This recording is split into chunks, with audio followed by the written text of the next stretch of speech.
Hijo, ten cuidado con esas cerámicas. Son antigüedades muy valiosas. Mamá, ¿algún día regresaremos a Francia? Francia queda muy lejos. Sí, querido Paul, pero nunca nos olvidaremos de Perú. Tu bisabuelo nació aquí. Lleva sangre peruana corriendo por tus venas. Nunca lo olvides.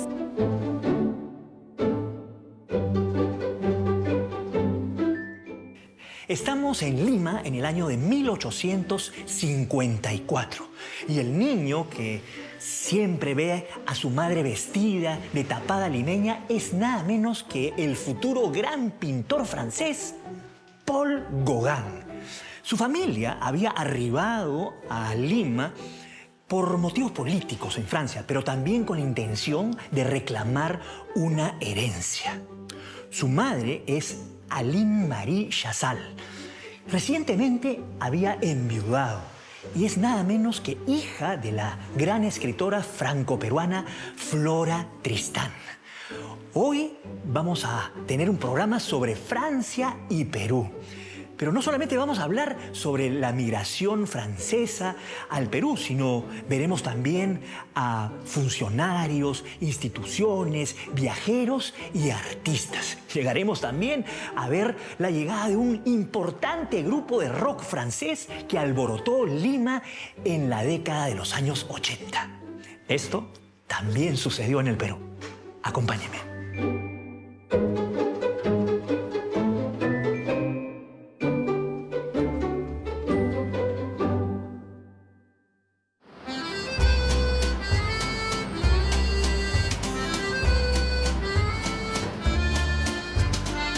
En el centro de la ciudad de Lima existe la antigua y elegante Plaza de la Recoleta.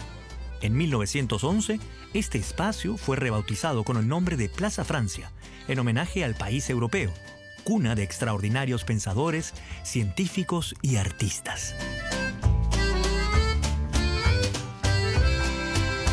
Realmente es un placer conversar contigo y además ubicándonos en un lugar fundamental para el episodio que vamos a contar, ¿no? La Plaza Francia, ¿no? Durante la celebración de del centenario de la independencia, varias colonias hicieron regalos, algunos más vistosos que otros. Y también la colonia francesa importante hizo el regalo de esta estatua de la libertad, una alegoría a la libertad, ¿no? Hay una crisis posguerra del Pacífico, claro, y acá se establece pues la congregación del Sagrado Corazón, el Sacré-Cœur, que es de origen francés. Entonces, este lugar cae a pelo para poner la Estatua de la Libertad.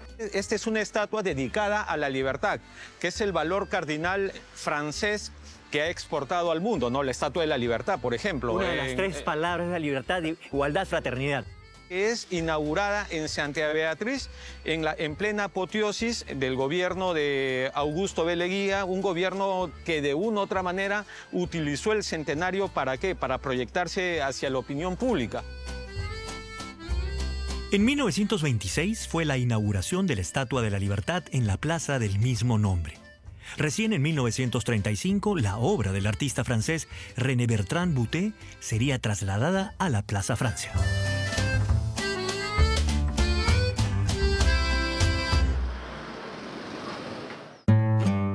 Pero retrocedamos en el tiempo. Desde el siglo XVI, el Perú estuvo presente en el imaginario francés como la misteriosa tierra de los incas.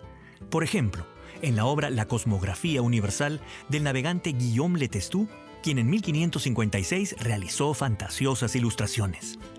Más adelante, en el siglo XVIII, se escribieron la novela Los Incas o la destrucción del Imperio del Perú de Jean-François Marmontel y el drama Alzira del filósofo Voltaire. En el siglo XVI, Montaigne, el famoso escritor Montaigne, se refirió al Perú en un momento dado, que era colonia española. El Perú se hizo famoso por el oro, ¿no? Y después también más adelante, ¿no? En el siglo XVIII, algunos libros, novelas, tenían como escenario el Perú, incluso una ópera. hay una impronta de Perú muy fuerte, muy tempranamente, ¿no? Ya con Michel de Montaigne, el alcalde de Bordeaux, en sus ensayos, ya habla de los incas. Después la pieza de Voltaire, Alzire, también Marmontel, también Les Indes Galantes, de Rameau. Es decir, que hay todo un ambiente intelectual que habla de Perú, que habla de los incas, ¿no? Y obviamente ya en el siglo XVIII hay todo digamos, una curiosidad para con América en general, México, los Andes y Perú en particular por el tema de los incas, que ha dejado una imagen fuerte. En 1517 estalló en Europa la Reforma Protestante liderada por Martín Lutero. El cisma de la Iglesia Católica provocó en Francia sangrientas guerras entre católicos y protestantes de fe luterana y calvinista. Por su parte, España se mantuvo leal al poder papal de Roma.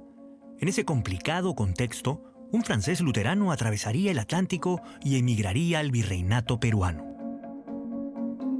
Retrocedamos un poquito a evidentemente, la era del periodo colonial, ¿no? Colonial, sí.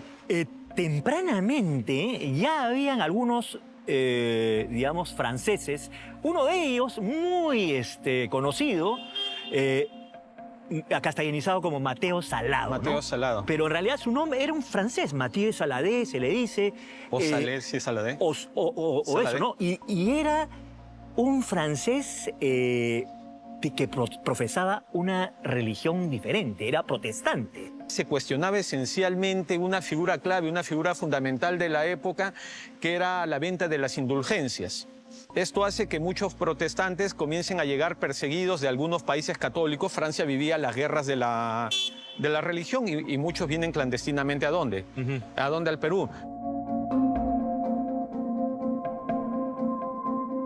Mateo Salado vivía en las afueras de Lima, en una huaca que hoy lleva su nombre. Acusado por la Inquisición de blasfemar contra el dogma católico, el ermitaño francés fue ejecutado en la hoguera en noviembre de 1573. Él es de una u otra manera perseguido, sentenciado y muere, ¿no? Algunos historiadores lo llaman, como Teodoro Hampe, lo llaman un mártir de la libertad, ¿no?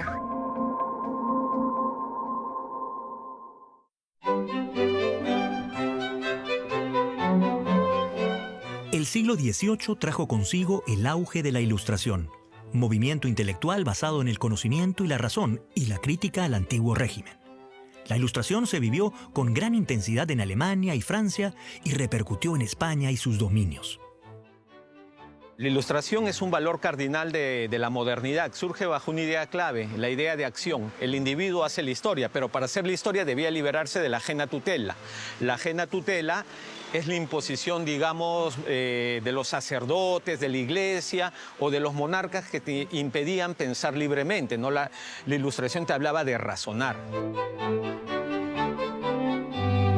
En 1700, la Casa de Habsburgo que gobernaba España fue reemplazada por la dinastía borbónica de origen francés. Esto favorecería el arribo al Perú de hombres de ciencia franceses como el astrónomo Louis Feuillet y el ingeniero Amédée François Fressier. Más adelante, entre 1778 y 1785, el naturalista Joseph Dombey realizó excavaciones arqueológicas, siendo pionero en la investigación histórica prehispánica. Bajo ese ideal del siglo XVIII llegan misiones para explicar racionalmente el mundo. O sea, para explicar un mundo que ya lo estaban imaginando de manera diferente a lo que se te decía la Biblia, que era un conocimiento por autoridades. Un viajero importante fue el naturalista Charles de la Condamine, miembro de la Academia de las Ciencias de Francia. Interesado en determinar si la Tierra se aplanaba en el Ecuador, la Condamine llegó al Perú en 1735, integrando una expedición científica franco-española. Recorrió Lima, Quito, Huánuco, Jaén y Chachapoyas, llegando a los ríos Marañón y Amazonas. De retorno a Francia, publicó su libro Viaje a la América Meridional. Ya Siglo XVIII tenemos a los científicos que vienen, como, bueno, ya empezaron con la Condamine, pero d'Orbigny ya vienen por acá y hay toda una producción relacionada con esta idea del naturalismo, del cientismo, ¿no? La idea es un poco ir más allá del cabinet de curiosité, donde se ponían objetos, ¿no?, particulares, este exotismo, ¿no? Pero ya estamos en la parte científica, ¿no? Es decir, los naturalistas hacen herbolarios, miden cosas, hacen un verdadero reporte científico importante y ya tenemos sus obras, ¿no? Que obviamente en el Muséum d'Histoire Naturelle en París acopia cantidades de datos, ¿no? A lo largo del siglo XVIII, la arquitectura, pintura, gastronomía, lengua y moda francesas se volvieron tendencia entre la élite virreinal. Pedro Blanc fue el cocinero francés de los virreyes Manuel Guiriot y Teodoro Croix. Otro cocinero francés, Carlos Fournier, llegó a ser dueño en Lima de tiendas, fondas y un café. El café es también una moda que viene de Francia también, ¿no? Y eran lugares de socialización y lugares también revolucionarios. ¿Por qué lugares revolucionarios? Porque todos hablaban igualitariamente ahí. Eran espacios de discusión en el cual la opinión pública va manifestándose, ¿no? Claro. Y en el cual, de una u otra manera, pues se discute sobre lo que está pasando en el mundo y lo que está pasando en el Perú. En octubre de 1746 sucedió un terrible terremoto seguido de un maremoto que asolaron Lima y el Callao. Autoridades religiosas culparon del desastre a la moda femenina francesa. La moda francesa llegó al Perú, ¿no?, en el siglo XVIII a través del contrabando, porque no podía haber comercio en esa época entre Francia y las colonias españolas, ¿no?, porque, bueno, eran las normas en esa época. Y muchas mujeres peruanas, como no, recurrían a la moda francesa, se ponían vestidos de la moda francesa y aparentemente, según se decía en esa época, dejaban el tobillo al descubierto, lo cual fue considerado pecaminoso y la Iglesia culpó a las mujeres de haber atraído la furia de Dios y que provocó el famoso terremoto de esos años, ¿no?, que fue un terremoto con un tsunami terrible, ¿no? A comienzos del siglo XIX, Napoleón Bonaparte, militar surgido en la Revolución Francesa, instauraría el Imperio francés y en 1808 invadiría España, quitando el trono al rey Fernando VII. Este vacío de poder en la metrópoli aceleraría la independencia de Hispanoamérica. También la Revolución Francesa inspiró, no solamente en el Perú, sino en muchos países en América Latina, inspiró a los que fundaron finalmente la independencia. Entre 1819 y 1826, numerosos militares franceses, veteranos de las guerras napoleónicas, participaron en la independencia del Perú. Entre ellos estuvieron Frédéric de Bransen, Pierre Raulet, los capitanes de navío Guillaume Prunier e Hippolyte Bouchard, oficiales de la primera flota del Perú, y el coronel Salvador Soller, que presenció la entrevista de Guayaquil y tras la victoria de Ayacucho llegaría a ser ministro de Guerra y Marina. Hay inclusive algún personaje, por ejemplo, Soller, que participa dentro del establecimiento de la República, ¿no? Hacia 1815 ocurre, 14-15, en Europa se están dando el proceso que se conoce como la restauración. Quiere decir que los Borbones están volviendo al poder. Y acá viene el pequeño problema para muchos militares napoleónicos que eran creyentes en los valores de la revolución. A pesar de haber apoyado un imperio, ellos emigran y buscan proseguir la vida militar hacia el sueño americano. No hablo del sueño americano de Norteamérica, sino el sueño de dar la libertad a las naciones que querían independizarse.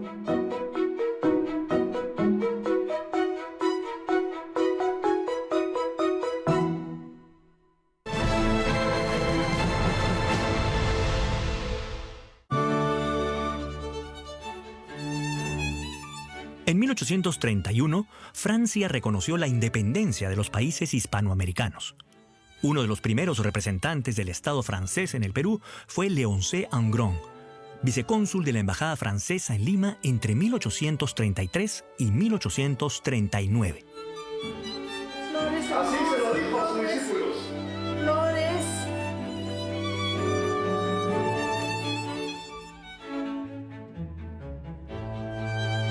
Gusto en saludarle, señor Pancho Fierro. El gusto es todo mío, señor Ángel. Pronto estaré por la calle Mercaderes para adquirirle sus más recientes acuarelas. Lima es inspiradora, con sus colores y aromas. Me recuerda a una urbe del Medio Oriente. Lima es ciudad de reyes y tapadas, de santos y pecadores.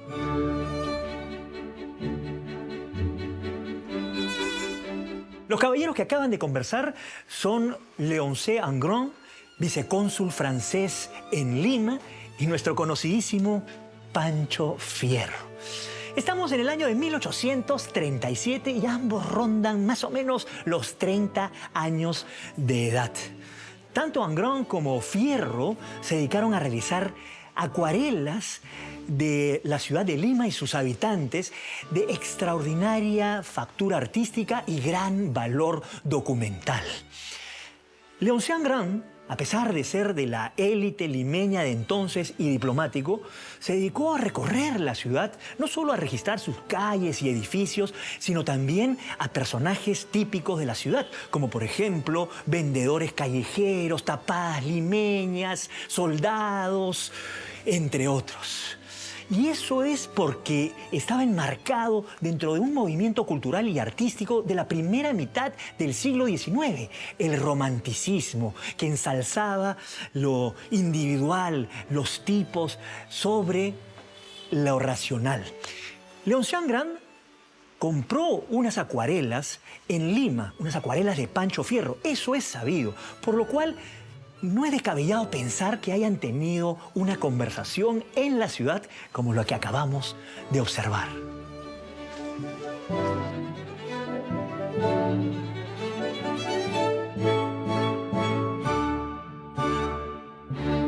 Leoncé Engrand, bueno, un cónsul de Francia, radicado acá durante unos años y que nos deja unas acuarelas absolutamente extraordinarias y como lo estábamos comentando, enfocándose un poco como Pancho Fierro en las imágenes más populares, ¿no? No son los salones dorados de la aristocracia, sino más bien las figuras populares que él va representando. En 1833 vino al Perú la escritora francesa Flora Tristán, quien después se convertiría en precursora del feminismo y del sindicalismo internacional. Ella era hija del coronel arequipeño Mariano Tristán y Moscoso y de la francesa Teresa Leney. Flora Tristán viajó infructuosamente al Perú con la intención de reclamar la herencia de su padre. Estuvo en Lima y Arequipa, retornando a Francia en 1834.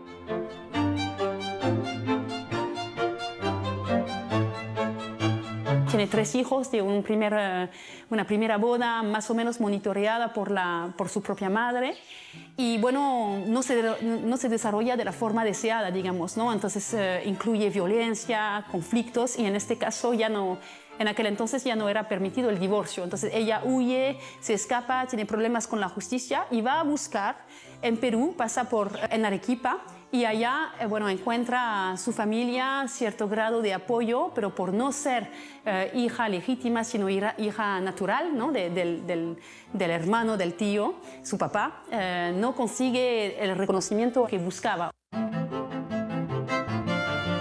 En París, Flora Tristán publicó en 1838 Peregrinaciones de una paria, libro donde describe costumbres, monumentos y personajes del Perú, y narra su entrevista con Francisca Zubiaga de Gamarra, la famosa mariscala. Y vuelve a Francia, rica, digamos, de esa experiencia y escribe lo que ha sido, yo creo que un bestseller, ¿no? Hasta Vargas Llosa escribió una novela sobre ella, que es Peregrinaciones de una paria. Y es un libro bien conocido en el Perú, pero también importante en Francia, porque es parte de este movimiento de génesis del pensamiento alternativo de este primero siglo XIX en Francia. Entonces es una figura realmente binacional, creo yo. En 1849, Aline Chazal, hija de Flora Tristán, emigró al Perú con sus 2 menores hijos. Su esposo, el periodista antimonárquico Clodoveo Gauguin, falleció en el viaje. Al igual que su madre, Aline venía con la intención de obtener la herencia de su abuelo materno. Aline y sus pequeños vivieron 6 años en la residencia de sus acaudalados parientes en Lima. En 1854, Aline Chazal regresó a Francia. El hijo menor de Aline era Paul Gauguin, que llegaría a ser un extraordinario pintor, representante del postimpresionismo.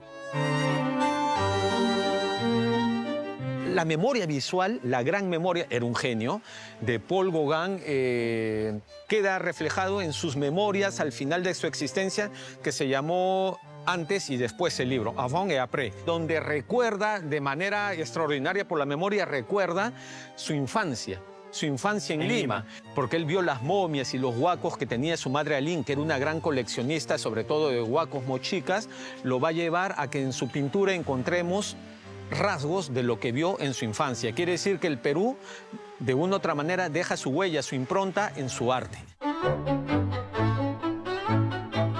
A mediados del siglo XIX, fueron llegando más viajeros al Perú.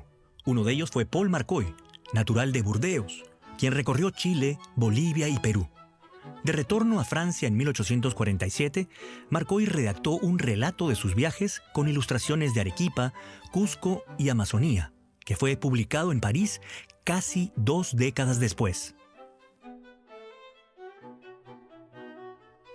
Paul Marcoy, obviamente, que era el seudónimo de Saint-Cricq, que nos deja testimonios que también han sido publicados por IFEA, de estos viajes por una zona no tan conocida, que es la parte amazónica, ¿no? Según la historiadora Isabel Tozán, entre 1830 y 1914, desde el puerto de Burdeos salieron 150.000 franceses rumbo a América. La bonanza económica producto de la venta del guano atrajo migración europea al Perú, que se asentó sobre todo en Lima. De acuerdo al censo de 1857, se contabilizaron en la capital peruana más de 2.600 franceses. La inmigración francesa al Perú fue reducida en comparación a la que se realizó en Argentina y Uruguay. Los franceses que vinieron a Perú, hay una procedencia muy importante de vascos, o sea, del suroeste, porque el puerto de Burdeos atrae mucho y permite también, ¿no?, irse con rapidez, digamos, y con menos recursos también económicos, ¿no? Porque si tienes que irte desde el otro lado de Francia, bueno, te va a costar más, ¿no? Entonces hay un factor económico que también juega. Y hay también esa atracción, ¿no?, por una vida mejor, una vida más fácil. De repente, yo creo que también el imaginario, ¿no?, de las ciudades perdidas, del oro, de los recursos del subsuelo también ha jugado también su papel, ¿no? Esta presencia francesa que presenta como un contraste, en realidad, entre una presencia física de migrantes bastante reducidos si la comparamos con la de los italianos, por ejemplo, la de los chinos o japoneses, ¿no? Diríamos que hay pocos migrantes franceses en realidad, pero cuya producción en términos intelectual, cultural, sí fue importante, ¿no? Cuando vemos el caso argentino, el caso uruguayo, en menor medida brasileño o Estados Unidos de inmigración italiana, por ejemplo, es una inmigración de la pobreza. Por supuesto. Acá en el Perú es una inmigración más selecta, tanto la italiana como la francesa. Claro. Es una inmigración más que nada de la aventura. Las élites peruanas demandaban, digamos, asistencia francesa. O sea, en cuanto a comercio, yo le digo, por ejemplo, los avisos, ¿no? Directo desde París, ¿no? La ropa. O por ejemplo, hablamos del caso de Dubreuil, ¿sí?, o también de Couret, ¿no? Quiero fotografiarme con los inventores de la fotografía, digamos, ¿no? Además, y también habría que decir, un venir a la luz es parir con una francesa, Madame Fessel, por ejemplo, ¿no? Ellos están mirando como sinónimo de progreso, modernización económica Inglaterra y modernización política y cultural Francia. Entonces Francia era sinónimo del buen gusto, del buen comer, del buen paladar, del buen peinado, del buen vivir, de las artes, de la intelectualidad.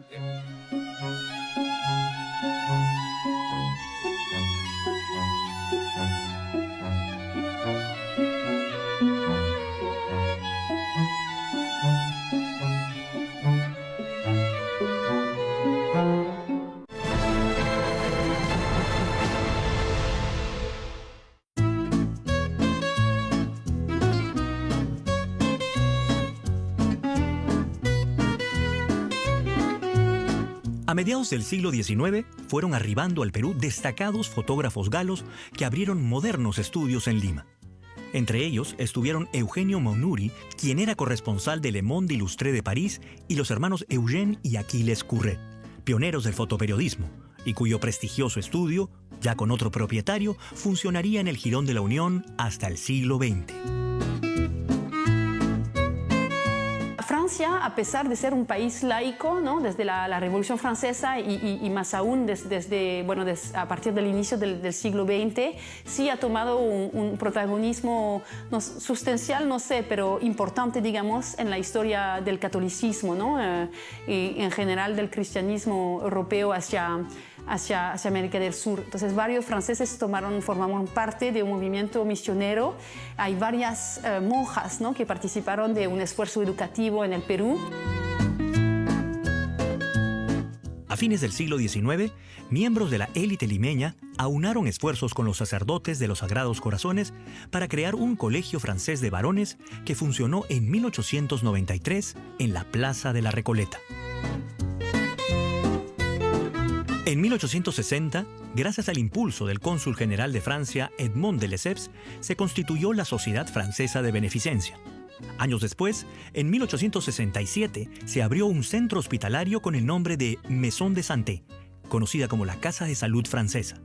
Por otra parte, la colonia francesa formó una compañía de bomberos en 1866, que prestó valiosos servicios durante la guerra contra España de 1866 y la Guerra del Pacífico.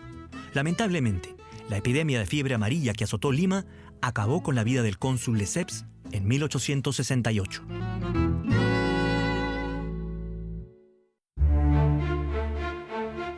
Finalmente, Pierola anuló nuestros contratos de exportación del guano y firmó con el francés Augusto Dreyfus. Ese Pierola es un ministro de pacotilla. Encima dice que el contrato de Dreyfus es el 2 de mayo de la Hacienda Pública. Imagínate. Efectivamente, Nicolás de Pierola firmó el contrato Dreyfus en 1869, siendo un jovencísimo ministro de Hacienda del gobierno de Balta, y lo llamó el 2 de mayo de la Hacienda Pública, haciendo alusión a la victoria que tuvimos frente a España tan solo 3 años antes. El contrato nos emancipó de la relación que teníamos con la élite plutocrática, que tenía el control efectivo y el manejo del negocio del guano con sus tejes y manejes. ¿Pero a costa de qué? A crear una dependencia con una casa comercial extranjera, la Casa Dreyfus. Augusto Dreyfus era un comerciante francés afincado en Lima y que se casó con una peruana. Hay que recordar también que estos contratos con casas extranjeras nos ha causado siempre ciertas polémicas en nuestro entorno. Y sobre todo que nos pasó factura literalmente muchos años después.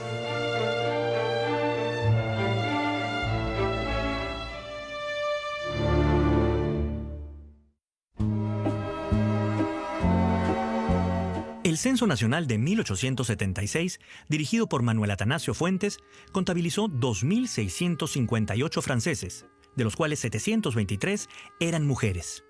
Ya por entonces, la tapada limeña había desaparecido ante la moda llegada de Francia. Hay un viajero alemán, Middendorf, que habla sobre las costumbres de los franceses acá. ¿En qué época es eso? Middendorf está escribiendo, el último que está escribiendo es hacia 1876 aproximadamente, en el periodo inmediatamente anterior a la Guerra del Pacífico. ¿Por qué es importante este viajero alemán? Porque es uno de los que ha descrito la vida cotidiana de los franceses en Lima en aquellos momentos, y justamente coincide con lo que estamos dialogando, ¿no? Los franceses se dedicaban al comercio, pero al comercio orientado al buen gusto, al buen vivir, restaurantes, tiendas de moda, arte, peluquerías, pastelería. En Lima se establecieron boticas, farmacias y hoteles dirigidos por franceses. El Hotel Mauri se convirtió en el local de reunión predilecto de la élite limeña y centro de reunión de los integrantes de la colonia francesa. En el campo académico, el Estado peruano contrató a profesionales franceses de diversas áreas. Uno de ellos fue el distinguido jurista Paul Pradier-Fauderet. Francia era el núcleo de lo que constituye el mundo jurídico, el mundo político, el mundo económico y las grandes decisiones que se tomaban, ¿no?, que se tomaban en Francia, y que esto duró evidentemente hasta la finalización de la Primera Gran Guerra. Fauderet va a modernizar el Estado peruano hacia los años 70. Él se plantea una idea clave: fomentar ciudadanos dedicados al servicio público más allá de las banderas políticas, que es lo que necesitamos actualmente, ¿no? Este famoso profesor, jurista, diplomático, político, maestro universitario, Pradier-Fauderet, llega en 1874. Y en 1875, aquí tengo su informe, en 1875 da nacimiento a la Facultad de Ciencias Políticas y Administrativas en la Universidad Nacional Mayor de San Marcos. Era el entorno de aquella época de los intelectuales, especialmente con Atanasio Fuentes, sí, con el murciélago, que era un editor. Atanasio Fuentes era editor y él era, como decir así, una suerte de Engels para Marx, y publicaba las obras que ponía sobre el tapete y que están celosamente clasificadas en la biblioteca de la Facultad de Derecho y en la Biblioteca Central de San Marcos.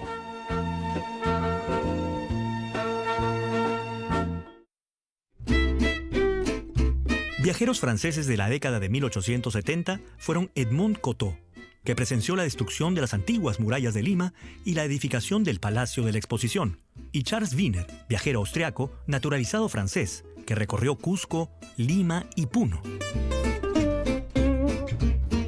Charles Wiener, bueno, es realmente un científico que pasa por Perú y Bolivia y viene haciendo croquis, muchas informaciones, y que produce esta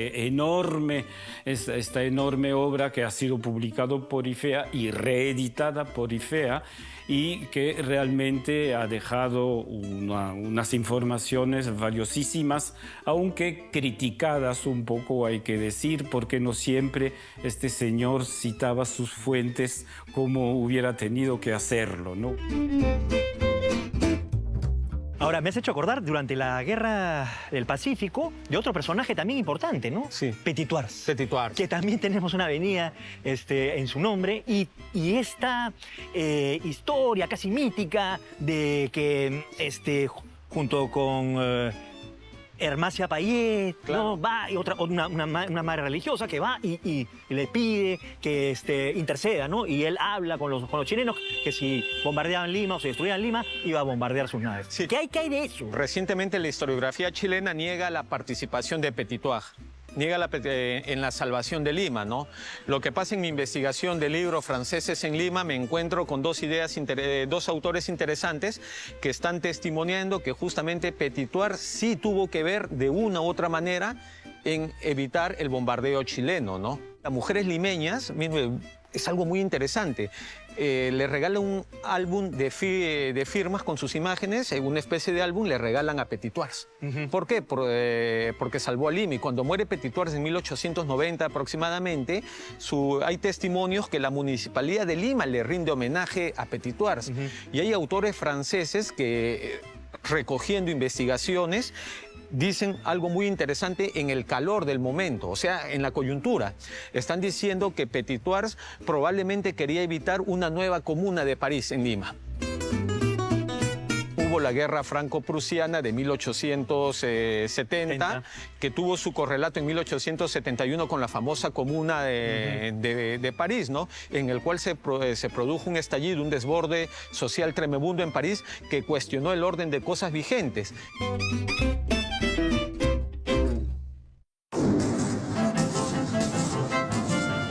En el transcurso de la guerra con Chile, el jurista Paul Pradier-Fauderet denunció internacionalmente los atropellos cometidos por los invasores. Por otra parte, el antropólogo francés Théodore Baer dejó testimonio escrito de la ocupación de Lima. Estuvo aquí 40 años y se encontraron sus cuadernos en un desván de una ciudad perdida de Francia y que realmente nos cuenta una vida alucinante en Lima. Él está presente durante la Guerra del Pacífico, cuentan en parte el saqueo de la Biblioteca Nacional. Realmente, bueno, es un aporte muy importante. Theodore Berg era muy cercano a digamos, a los movimientos anarquistas, a los que organizaban Phalanstère, y bueno, lo expulsaron, fue expulsado efectivamente por sus posiciones políticas.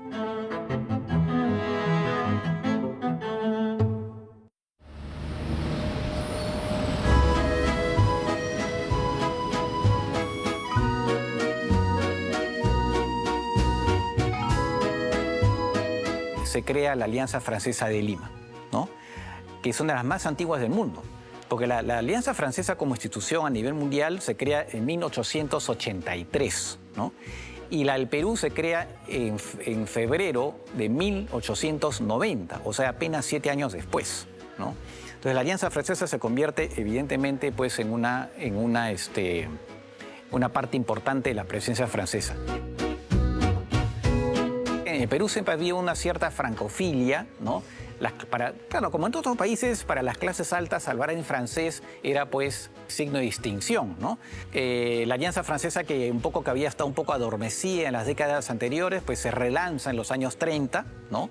Y así se va pues dando una presencia francesa cada vez más, comienzan a hallar también empresas francesas, ¿cómo no?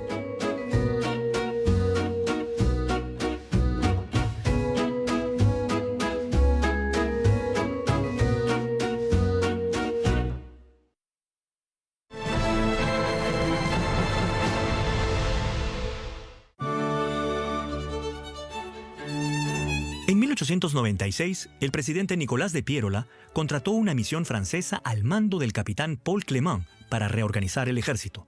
La principal labor de Clément fue la creación de la Escuela Militar de Chorrillos. Bueno, empieza un poco, o termina el siglo XIX y empieza el XX siguiendo con la influencia francesa, ¿no?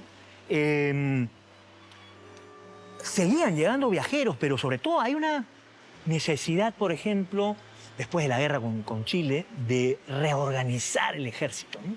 ¿Qué significaba profesionalizarlo? Dejar las banderas políticas, caudillistas y generar verdaderos militares para un proyecto nación. El descalabro de la Guerra del Pacífico hace que el ejército peruano busque profesionalizarse. Pero este era un fenómeno latinoamericano. ¿Por qué? Porque Brasil y Perú eligen la misión militar francesa, mientras Chile y la Argentina eligen la misión militar alemana. En Lima hay algunas calles que llevan nombres de aviadores franceses como el teniente Romanet, ¿no? Otra calle que es Paul de Baudiès, ¿no? También está Chabrier, son 3 calles ahí en San Isidro.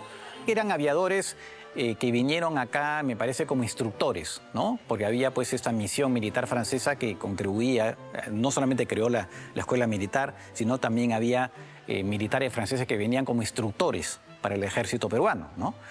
Y un caso interesante también es el de Dony. Dony, que es un apellido francés, un señor Dony que se casó con una peruana, y el hijo, un hijo de ellos, que se llama Carlos Dony, fundó el famoso Club Guayquique, que hay ahí en la Costa Verde. Desde el punto de vista de la música, es importante el aporte de los esposos franceses Raúl y Marguerite Darcourt, que desde 1912 realizaron investigaciones en los Andes peruanos. Y ya entrando al siglo XX, en el tema que más conozco, que es el de la música, la obra invalorable de los esposos Marguerite y Raúl Darcourt, la música de los incas y su supervivencia, que es una obra icónica, ¿no?, en términos de música.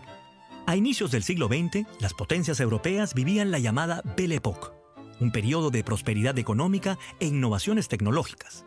París se convirtió en símbolo del ocio y disfrute, en el epicentro de la bohemia cultural. Siguiendo ese modelo parisino, en 1913 se inauguró en Lima el café Palais Concert. Y el prestigio se cimenta en el periodo de la Belle Époque, ¿no? Porque Francia de nuevo está exportando valores cardinales de la modernidad asociados a la cultura. Claro. Era la meca para los intelectuales peruanos y latinoamericanos, ¿no? Y me has hecho acordar que hay una arquitectura afrancesada, ¿no? Claro. Que todavía se mantiene durante la primera parte del siglo XX. O sea, por ejemplo, en el Jirón de la Unión, lo que es el Palais Concert, que es el lugar por antonomasia de los intelectuales peruanos y de los bohemios peruanos. ¿Por qué? Porque esos cafés eran cafés tipo el Palais Concert o el Estrasburgo, estaban hechos a la manera francesa. Claro. Eran imitar los cafés parisinos, era una manera de ver lo que es la socialización, lo que es la vida francesa, ¿no? La Belle Époque terminó abruptamente en 1914, con el inicio de la Primera Guerra Mundial. Francia participaría en la Primera y Segunda Guerra Mundial en el grupo de las potencias aliadas. Poco después del fin de la Segunda Guerra Mundial, se fundó en Lima en 1948 el Centro Francés de Estudios Andinos, que luego pasó a llamarse Instituto Francés de Estudios Andinos, el IFEA.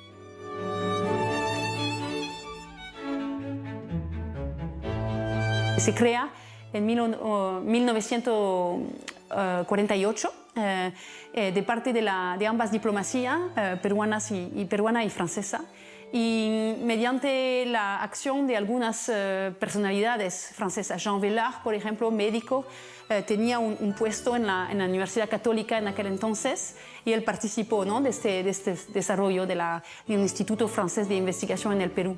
Del Instituto Francés de Estudios Andinos, que es un elemento que pensamos muy fuerte como diálogo, conexión entre el mundo académico peruano, bueno, en realidad IFEA es Colombia, Ecuador, Perú y Bolivia, ¿no? No solo Perú, pero que IFEA tuvo un diálogo particular con la intelectualidad peruana, ¿no? Ahora estamos en el edificio que ocupa el IFEA de forma permanente porque lo hemos heredado de parte de un peruano, Carlos Briñardelo, quien era muy aficionado de la arqueología, y que este legado es muy importante, no solamente por la dimensión material, porque nos permite vivir de forma, bueno, nuevamente permanente, tener los libros, la biblioteca, poder acoger a los franceses de paso, pero también a cualquier europeo o cualquier investigador, ¿no?, que quisiera trabajar sobre los países andinos. Y es también la casa de cualquier colega, sea peruano, colombiano, bueno, de cualquier nacionalidad que quisiera venir a trabajar de forma gratuita, ininterrumpida y tranquila, ¿no?, en Barranco. En septiembre de 1964, arribó al Perú el presidente de Francia, general Charles de Gaulle, héroe de la resistencia francesa en la Segunda Guerra Mundial. Entre otros lugares, de Gaulle visitó el Colegio Franco-Peruano. De Gaulle viene en 1964 a América Latina. El Perú fue uno de los puntos más importantes de su estadía. Pero ¿por qué de Gaulle viene, ¿no? De Gaulle es uno de los presidentes más queridos en Francia. Lo admiran tanto en la derecha y la izquierda. ¿Por qué?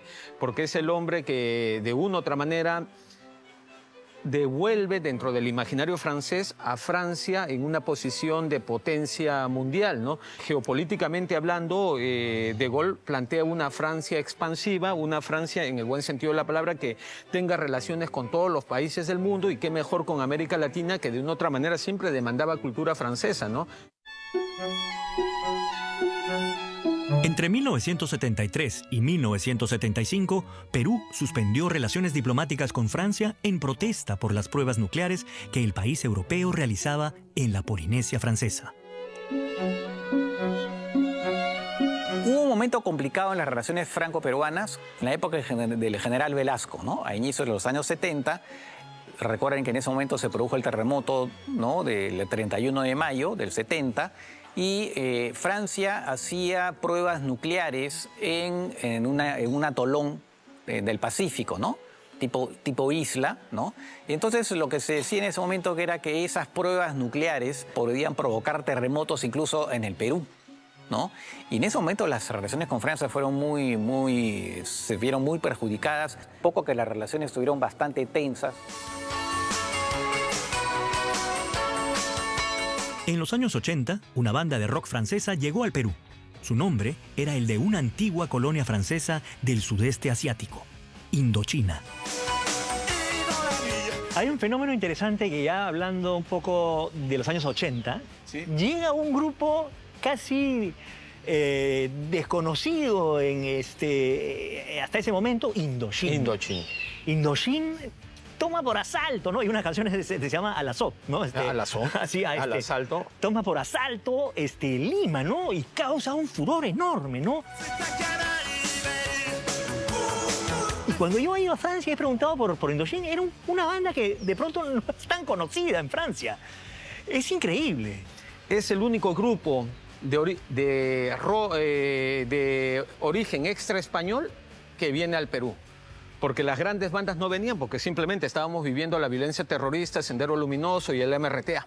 Estábamos viviendo eso, entonces no venían. Solamente venían grupos españoles tipo Los Hombres G, Soda Stereo, etcétera, ¿no? Y en ese contexto viene Indochina, traídos por la Alianza Francesa, Air France y Radio Panamericana.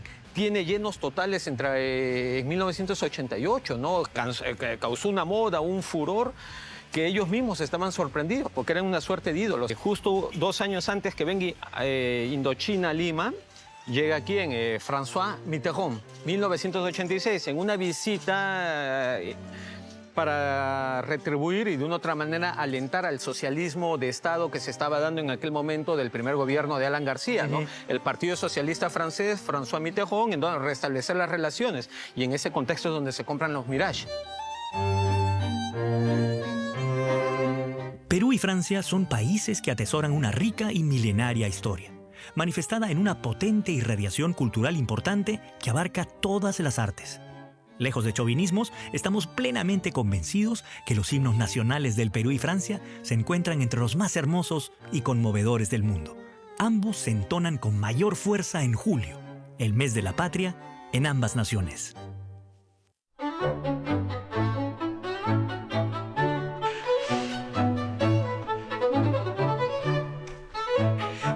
Al final del programa y hemos sido testigos de los fuertes lazos entre Perú y Francia a lo largo de nuestra historia. Un gran ejemplo es el de Paul Gauguin, que pasó su primera infancia aquí en el Perú.